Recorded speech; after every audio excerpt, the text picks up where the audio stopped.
used to be able to take your deferred payment. If it was deferred, like they would only, you could get a income-based payment, and they would just take the payment that you're making because they qualify you based on your monthly payout and your monthly income.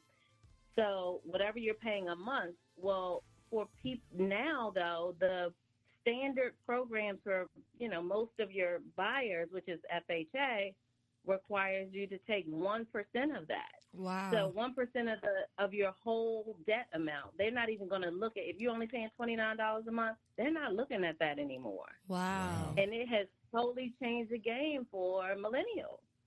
Well, I tell you what, Vitra, you've already lit up some of the questions we're having. I have a question from Phil, who's sending this message from the East Coast. And he said, my son and his new wife are trying to figure out how to buy. With $5,000 down, how much of a house can they buy? Their income is in the range of $90,000. What do banks want to see as qualifiers? And the second part of his question is, what kind of mortgage payment are they looking at? And of course, without having a lot of other factors, can you just kind of generalize when you're responding to this one? Yes, I can. Okay. So they have $5,000. They make about $90,000. They're going to look at what their debt is. So let's just say they have, they're going to look at it monthly, but $90,000 with, I would say an average debt of about $25,000. You're going to be able to qualify, depending on your credit score. You need a minimum 620 credit score, okay? There are some loans that will give it to you at 580. However, your interest rate is going to be higher. So goal is 620. Middle score, your middle score. And I'll talk about that in a moment. Okay. At about 70, so we're going to take about $70,000 in income. You can qualify for about a $275,000, $300,000 house. If you're in a $300,000 range, you're on the East Coast. You're looking at, unless you're in like some of the rural areas, I will use the DMV as a guide. In Southern Maryland, you're going to be paying less than you would in the northern part of the county because the taxes on the house are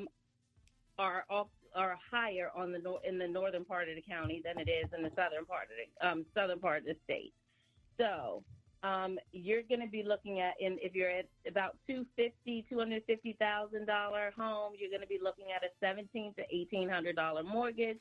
The closer you get to $300,000, you're in the 2,000s and up. Okay, so about $2,200 at a $300,000 mortgage, and that's in general. So we have to really look at your details.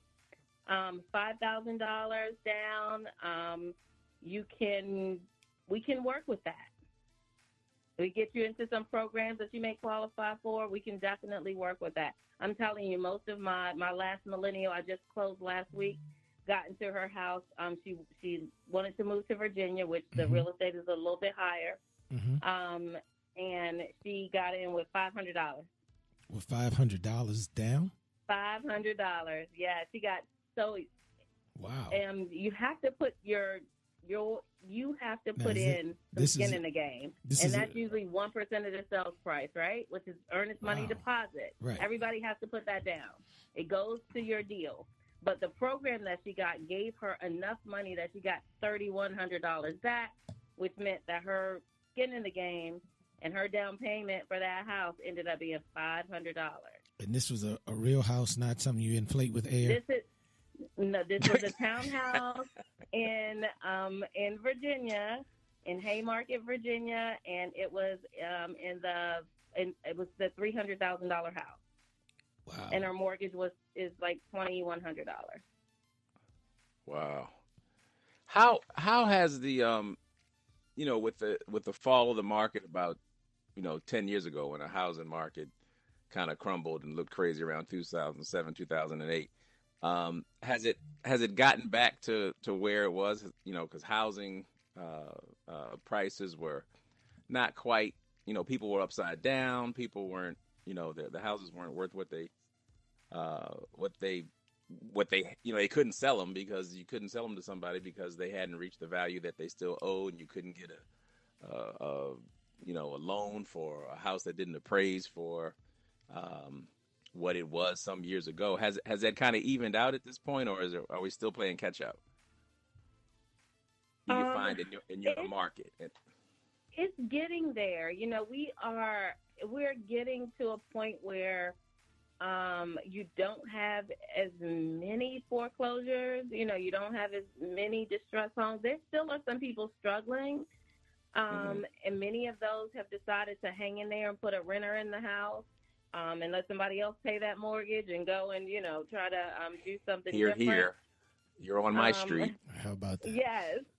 So some people have done that. But the difference between what's happening now and what happened then is the lending is more traditional. So you had lenders, the subprime lending, and people were getting loans that really shouldn't have, unfortunately. Yeah, you were getting loans like box tops for cereal. Yes, and the interest rates were like, one guy we're about to sell his house soon. List his house on the market. He said, I didn't even have to verify my income. And I'm like, whoa, that is so crazy to me. But wow. And the interest rates are we're 10%. People were getting into loans with high interest rates with the promise of being able to restructure those loans later. The market crashed. The lenders, some of them were able to get loan modifications, and then they sold the loans. And then the lenders that picked them up said, no, we're not going to do that. And so then people end up in these distressed situations with no way out. And it's really a shame. It's really sad to see, because we have people who've been in their houses for 12 years or longer, and they can't afford to stay in it. Yeah, that was one of the things, when I left and moved, we were, the belief was that it would get to the point, because they were doing all kinds of financial acrobatics back then. You had people assuming loans and all kinds of things that they cut all that stuff out now. And now, there's a lot of regulation now. And I think it's best for the consumer. Right. You don't want to get into too much. You don't want to be upside down. And so you really do want somebody to help lead you through that, because real estate is a very emotional process, and you don't want to get caught up. Right. Ugh. So I got to wait it out. That's what that means. Okay. You got to wait it out. Wait it out. I got a few more years. Let me ask a follow-up question, Ravitra. Again, this is from Phil, and he is actually from the DMV area. And his follow-up question was, with every $5,000, every $5,000, approximately how much does that decrease your monthly outlay? And we'll base it on that $300,000 home you were talking about earlier. It's not much, honestly. It's not like a car, right? Where for every $1,000 it's $20. It's not like that. So you can't really say. It's really hard to say what that looks like, because it isn't dollar for dollar. So, gosh, I would say maybe, if I had to take a swag at, because I actually just asked the lender that question, but it may be $20, maybe $25 for every $5,000. It is really, it doesn't make a whole lot of difference, because you got your interest rate, you got the taxes, you got your mortgage insurance in there. So you're not just looking at, it's not a straight like $5,000 against the principal. It's $5,000 against the principal, the interest, your homeowner's insurance, your taxes. So it doesn't balance the way like a car loan would, Phil. But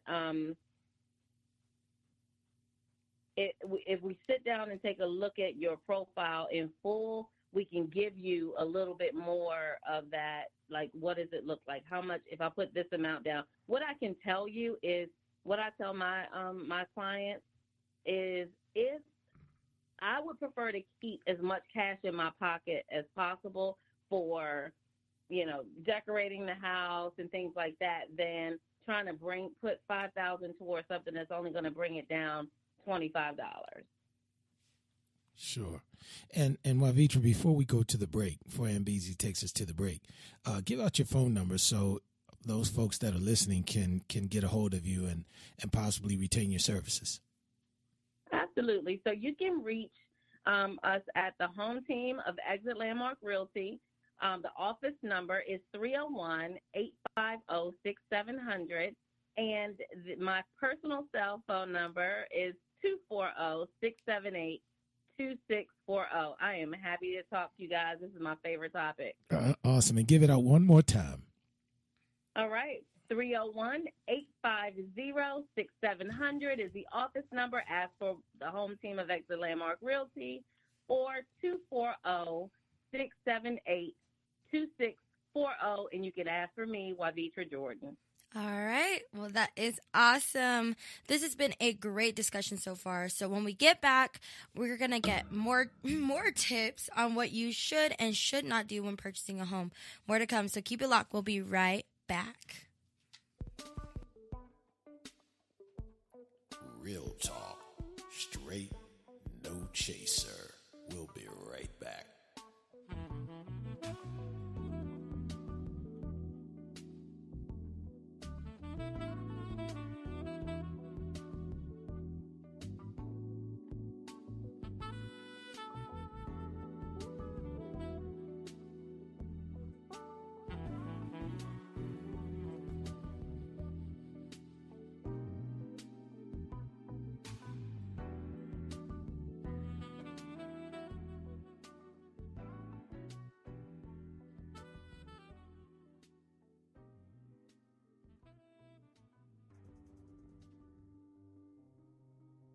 What do you wish for? A nice life? Nice things? Or do you wish for something more? A sense of purpose? Do you wish to discover a cure? To write code that cracks an unsolvable question? To further our exploration into space? Or to invent something that changes everything right here on Earth? Well, if that's your wish, make yourself ready. Because when you look back, you'll see that you didn't just make wishes, you realized them.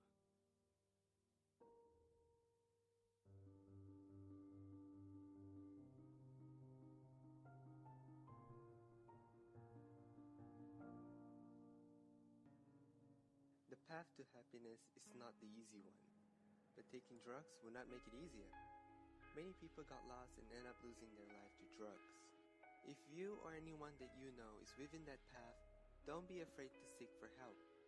Visit www.adk.gov.my for information related to drug abuse.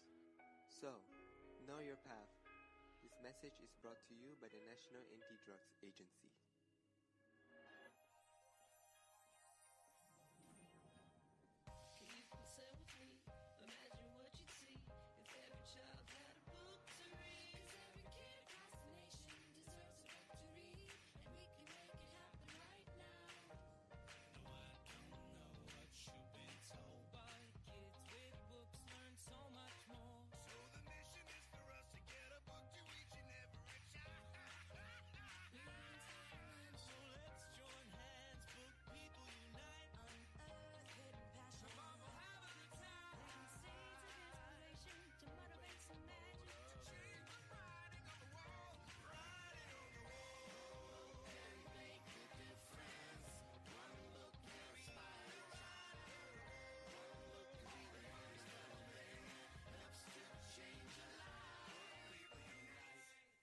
Read to a child today and spark a lifetime of ambition.